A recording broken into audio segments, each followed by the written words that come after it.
Eh bien salut à tous et bienvenue sur GamerTech. Aujourd'hui on va parler de fauteuil gamer et plus particulièrement des différents critères à prendre en compte avant d'acheter un siège. Alors vous avez sûrement déjà remarqué, le marché des chaises gamer et des fauteuils, c'est vraiment quelque chose qui est en plein boom depuis quelques années.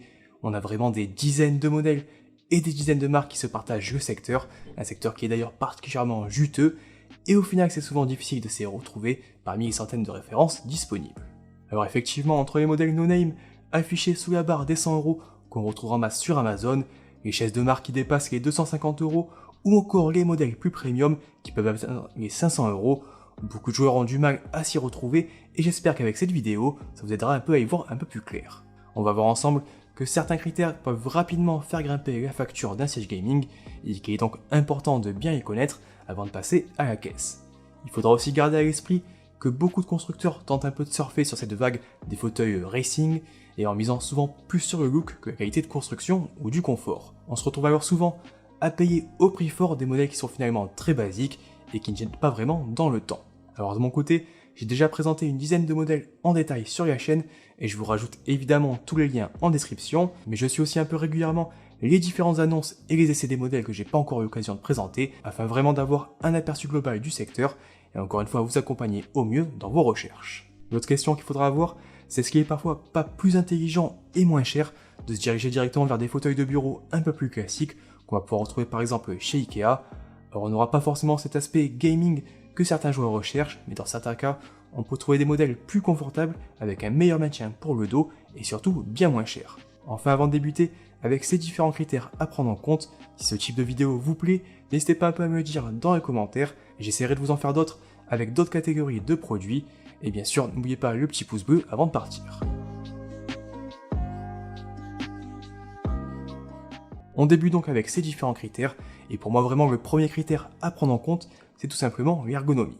En effet, elle va jouer un rôle vraiment très important dans le choix d'un fauteuil gamer, et l'idée ici c'est d'opter pour un fauteuil offrant le maximum de réglages, de façon à ajuster celui-ci à votre morphologie, et pas le contraire. Alors en pratique, vous risquez de passer des milliers d'heures assis sur votre fauteuil, alors autant s'assurer que ce dernier soit parfaitement adapté à vos besoins. Donc évidemment, moi quand je parle d'ergonomie, ça englobe pas mal de points, et le premier ça va évidemment être la taille et les dimensions du fauteuil. Alors ici, il est important de vérifier si les dimensions de celui-ci sont réellement adaptées à votre gabarit. Je pense évidemment à la hauteur du fauteuil, mais également à la taille de l'assise ou encore du dossier.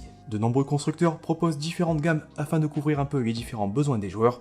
On retrouve ainsi des modèles adaptés au gabarit moyen, d'autres un peu plus compacts par exemple pour les adolescents, ou encore des modèles beaucoup plus larges pour les joueurs un peu plus costauds.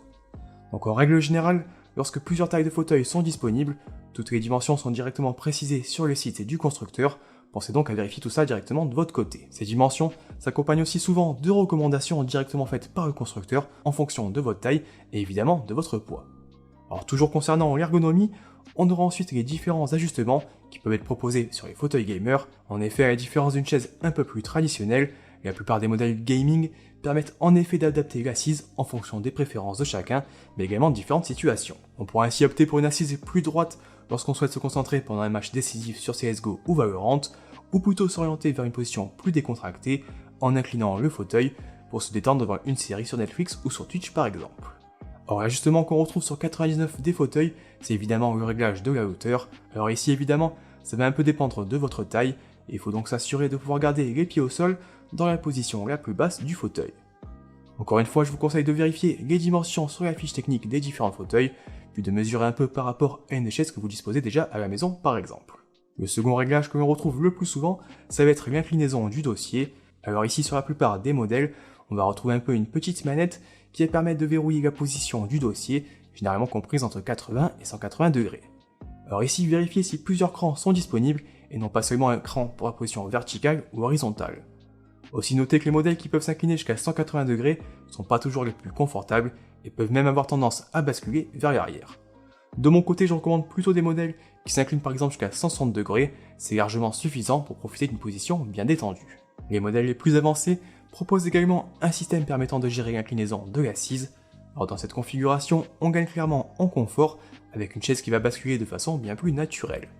Alors sur ces points, tous les modèles ne se valent pas. Les modèles les moins performants proposent seulement quelques degrés d'inclinaison, alors que les meilleurs fauteuils disposent d'un système d'inclinaison déporté vers l'avant de façon à gagner en amplitude. Alors, outre l'inclinaison en elle-même, il faudra vérifier les options de verrouillage proposées par le fauteuil.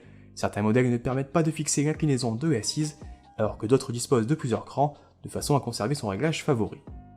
Pensez également à vérifier la présence d'une molette de résistance pour l'inclinaison de l'assise. Elle permettra de choisir entre une bascule plus ou moins souple, en fonction de vos préférences, mais surtout de votre poids. Enfin, le dernier point concernant l'ergonomie, c'est évidemment les fameux accoudoirs. Alors selon les modèles, ils offrent plus ou moins d'ajustements, de façon à pouvoir s'adapter au mieux à votre position, et celle de votre clavier sur votre bureau. Alors on parle généralement d'accoudoirs 1D, 2D, 3D ou 4D. Les accoudoirs 1D sont uniquement ajustables en hauteur. Les accoudoirs 2D sont ajustables en hauteur et dans une seconde direction. Les accoudoirs 3D sont ajustables en hauteur et avec 2 directions supplémentaires.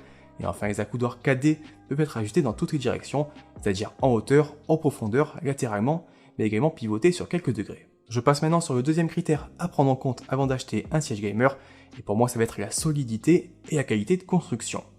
Alors ici en pratique c'est pas forcément évident à vérifier à première vue, surtout que dans la plupart des cas, vous allez sûrement acheter votre fauteuil en ligne et que vous n'aurez pas forcément la possibilité de le tester avant de l'acheter.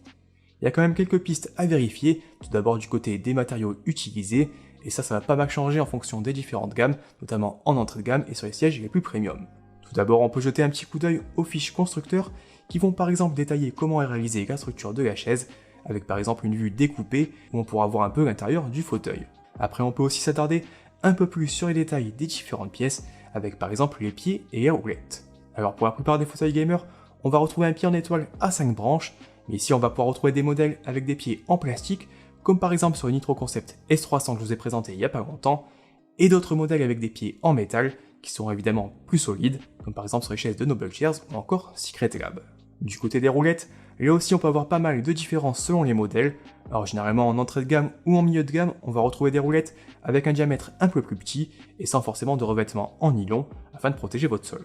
Alors tout ça c'est des choses qu'on capte pas forcément au premier regard et c'est pourquoi je vous conseille toujours de vérifier quelques reviews en vidéo et je vous rappelle encore une fois que je vous rajoute en description de la vidéo les liens vers tous les sièges gamers que j'ai pu tester sur la chaîne. Du côté du vérin, on retrouve le même modèle sur la grande majorité des fauteuils avec des modèles de classe 4 qui se montrent largement suffisants pour gérer l'ajustement en hauteur de façon parfaitement fluide. Enfin, en plus des points que je viens de citer, il faudra également rester attentif aux finitions générales du fauteuil, et vérifier par exemple la qualité de la visserie, la présence d'un éventuel jeu au niveau des pièces ou des accoudoirs, voir également s'il n'y a pas de grincement lorsqu'on utilise les différents systèmes d'inclinaison.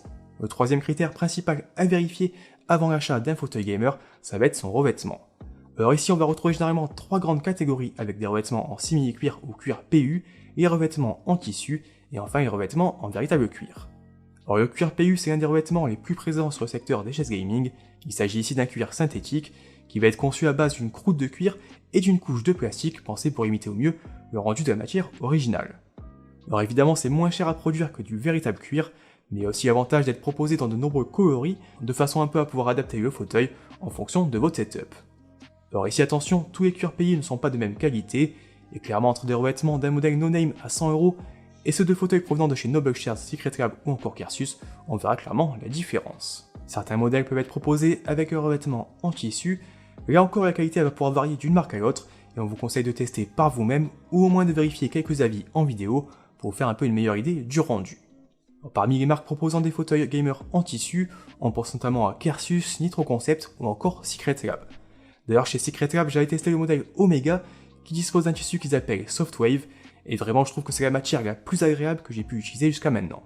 Par contre un point important à souligner, c'est que si vous optez pour un fauteuil avec un revêtement en tissu, il faudra faire attention à pas trop le salir, car c'est évidemment plus compliqué de faire partir les tâches par rapport à des modèles en cuir synthétique. Enfin si vous disposez d'un budget un peu plus conséquent, certaines marques déclinent leur fauteuil avec un revêtement en véritable cuir, on gagne évidemment en confort et en durabilité, mais les prix ont vite tendance à s'envoler et peuvent dépasser les 600-700€ pour les modèles les plus premium.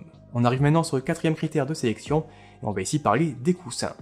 Or la plupart des chaises gaming s'accompagnent souvent d'un ou deux coussins amovibles, et ici comme sur les points précédents, la qualité peut varier grandement en fonction d'un modèle à l'autre. Les coussins repose-tête accompagnent pratiquement tous les modèles actuels, alors c'est un coussin qui va venir se placer sur le haut de l'assise, et qui va s'accrocher grâce à une bande élastique, et qui permet un peu d'apporter un soutien supplémentaire derrière la tête. Le coussin pour les lombaires accompagne lui aussi de nombreux modèles, il vient se placer sur la partie basse de l'assise, et il permet en théorie d'améliorer sa posture et le maintien au niveau du dos. Alors ces coussins ils peuvent être fixés directement via des sangles ou posés sur le fauteuil, mais quand même le grand problème de ces coussins, c'est qu'ils sont souvent mal adaptés au fauteuil et au réel besoin des joueurs.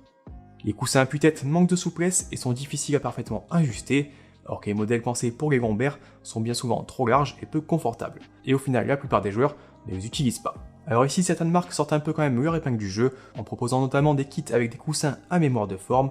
Alors Secret Lab fournit par défaut avec ses chaises, alors que des marques comme Noble Chairs ou Nitro Concept les proposent en option. Bien mieux conçus, ces modèles à mémoire de forme s'adaptent plus facilement aux différentes morphologies et offrent en pratique un bien meilleur confort que les modèles traditionnels. D'autres fauteuils font le choix d'intégrer directement un système de maintien des lombaires directement dans le dossier. Alors c'est notamment le cas des Noble Chairs Hero, de la Secret Lab Titan ou encore d'Acarsus Geos, 3 modèles que je vous ai déjà présentés en vidéo. Alors dans cette configuration, on va retrouver une petite molette sur le côté de la chaise qui va permettre de plus ou moins gonfler la partie basse du dossier et d'apporter donc un maintien plus ou moins soutenu au niveau du dos. Alors pour moi c'est vraiment une solution à la fois pratique et convaincante et vraiment je la recommande. Alors maintenant tous les critères que je viens de citer, ils vont évidemment avoir un impact direct sur le confort global de votre fauteuil, mais il faut aussi garder à l'esprit que c'est pas parce qu'une chaise propose par exemple de nombreux ajustements qu'elle sera forcément confortable sur la durée. En plus de tous les points qu'on vient de voir, il sera donc important de vérifier la qualité des mousses utilisées. On va retrouver des modèles avec des mousses et des rembourrages plus ou moins denses et plus ou moins fermes, et ici le choix ça va un peu dépendre de vos propres préférences. Ce qu'il faut quand même garder à l'esprit, c'est que souvent des fauteuils avec des rembourrages trop mous peuvent paraître plutôt confortables aux premiers abords, mais ils ont aussi souvent tendance à vite s'affaisser, et ce qui apporte sur le long terme un maintien qui n'est pas forcément suffisant. Il faudra voir aussi un peu en fonction de votre poids, notamment si vous êtes un peu lourd, et de mon côté je recommande toujours de s'orienter vers des mousses plutôt fermes qui seront généralement plus durables dans le temps. Toujours concernant le confort d'une chaise gamer, on pourra aussi parler de la conception du dossier en lui-même. Alors la plupart des modèles optent pour une construction qu'on va dire pleine, avec un rembourrage en mousse, mais on peut aussi se diriger vers des fauteuils présentant des structures un peu plus aérées, avec des dossiers en tissu ou en mèche. Alors ces modèles, ils ont l'avantage de plus facilement épouser la forme du dos, mais également de limiter la sensation de chaleur. C'est par exemple le cas sur le modèle ergonomique Neuscher que je vous ai présenté en vidéo, ou encore le célèbre fauteuil Ikea Marcus, que je peux vraiment vous recommander les yeux fermés si vous ne cherchez pas forcément un modèle de style gaming. Le style du fauteuil justement, on y vient, puisque pour de nombreux joueurs, ça sera forcément un critère très important lors de vos recherches. Alors vous le savez probablement, mais la plupart des constructeurs s'inspirent un peu de modèles de type racing, qui rappellent un peu les sièges qu'on va retrouver sur des voitures de course par exemple. En général, ils proposent une structure un peu baquée au niveau de l'assise et du dossier, qui permettra un peu d'apporter un meilleur soutien au niveau des jambes, mais également au niveau du dos. Évidemment, ce style racing, il n'est pas forcément au goût de tous les joueurs, et ça pas mal de constructeurs l'ont bien compris, ils proposent donc des modèles un peu plus sobres. Aussi, comme je l'ai expliqué un peu plus tôt quand je parlais des revêtements, on retrouve pas mal de marques qui jouent un peu sur le côté personnalisation, en proposant différents coloris, ou même certaines collaborations avec des jeux ou des teams de e-sport. Dans certains cas, on va même pouvoir personnaliser les fauteuils ou les coussins avec ses propres logos, c'est notamment le cas sur les modèles de Carsus, et ça c'est plutôt sympa, notamment pour les streamers. Alors je pense qu'on a un peu fait le tour des principaux critères, même si évidemment il en reste d'autres à vérifier. Je pense par exemple à la facilité de montage qui pourra grandement varier d'un modèle à l'autre, ou encore aux différentes garanties proposées par les constructeurs. Sur ce point, je vous conseille tout simplement de consulter les présentations en vidéo des différents fauteuils pour voir un peu comment ils se montent, et pour ce qui concerne la garantie, c'est généralement proposé sur le site du constructeur. C'est pourquoi aussi je recommande plutôt de généralement favoriser les marques qui sont un peu plus réputées que les modèles inconnus qu'on retrouve sur Amazon, puisqu'en cas de problème, ce sera généralement difficile de contacter un service après-vente. On arrive maintenant un peu à la fin de cette vidéo, j'espère que ces différents critères vous aideront à plus facilement faire votre choix et éviter de vous retrouver avec un modèle qui n'est pas forcément adapté à vos besoins. Comme d'habitude, cette vidéo vous a plu, n'hésitez pas à mettre un petit pouce bleu, et bien sûr si vous avez des questions supplémentaires ou des points sur lesquels je ne suis pas forcément passé dans la vidéo, n'hésitez pas à utiliser les commentaires et j'essaierai d'y répondre le plus rapidement possible. Aussi, je vous rappelle encore une fois que je testais pas mal de références sur la chaîne, avec je pense maintenant une dizaine de fauteuils gamers testés, donc n'hésitez pas à jeter un petit coup d'œil si vous cherchez justement un modèle, ça vous aidera je pense à faire votre choix, et bien sûr s'il y a des modèles que j'ai pas encore présentés sur la chaîne et qui vous intéressent, n'hésitez pas à me le dire dans les commentaires.